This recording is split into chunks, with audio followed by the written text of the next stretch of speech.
معاشرے میں جو عام سب سے بڑا مسئلہ ہے وہ دو تین مسئلے جو بنے ہوئے ہیں. نمبر ایک رزق، نمبر دو بیماری، اور نمبر تین رشتوں کے مسئلے.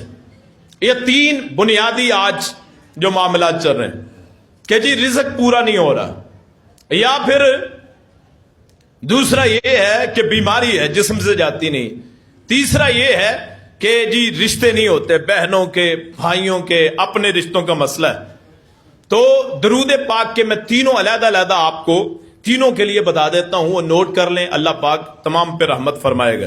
ایک تو وہ گھڑی ماشاءاللہ وہ 5 ہی بجا رہی ہے صبح سے، تو اس کا بھی کوئی انتظام کریں، اللہ پاک توفیق عطا فرمائے. تو اگر آپ کو رزق کا مسئلہ ہے تو آپ 7 چیزیں بنائیں گے، 7 اوقات. دن میں 7 گھڑیاں بنا لیں آپ 24 گھنٹوں میں، رات کا وقت نکال لیں کہ آپ جو نیند کا ہے، اس کے علاوہ 7 اوقات بنا لیں. ان 7 اوقات میں 21 مرتبہ درود ابراہیمی پڑھیں گا آپ کو اگر رزق کا مسئلہ ہے. یعنی 21 مرتبہ 7 مواقع پہ 7 اوقات میں پڑھنا ہے.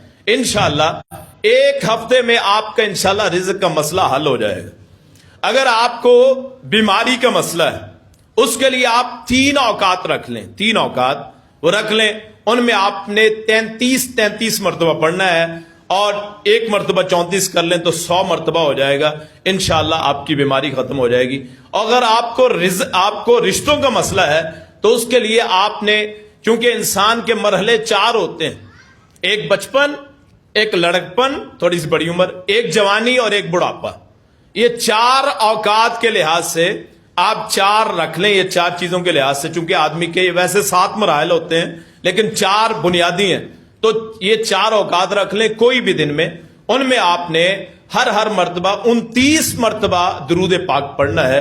اللہ کریم میرے اور آپ کے معاملے حل فرمائے گا.